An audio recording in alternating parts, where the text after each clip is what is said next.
I think weeks. It could be anywhere from 6 to 8 weeks. And it could be a little bit shorter, but the key is the prosecutor is going to take all the time they need to lay out all their evidence. I think one thing you can look for is the defense is not going to need nearly as much time as the prosecution, because their idea is going to be to try to shoot down a lot of what the prosecution has.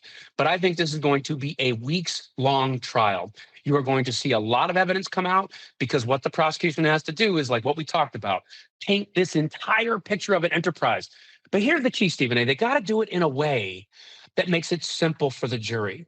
It can't be so complicated that jurors sit back and say, I can't really get what they're trying to do here. I mean, what are you trying to say to me?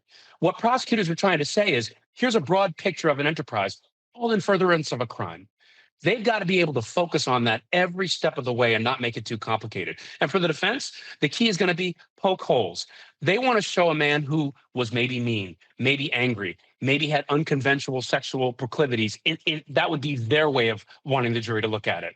But never force anybody to do anything. They're going to poke holes. They're going to try to knock down a lot of the witnesses by saying they willingly participated in a lot of the conduct, maybe even in some ways try to facilitate some of the conduct if Combs asked for it. And they're going to try to paint the picture of, he may be a bad guy, but he's not a criminal.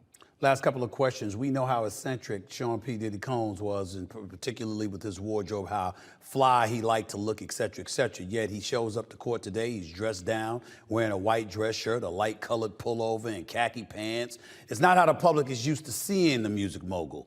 What do you make of that? That's by design. And it's always by design. I don't want people to think that, oh, he's doing that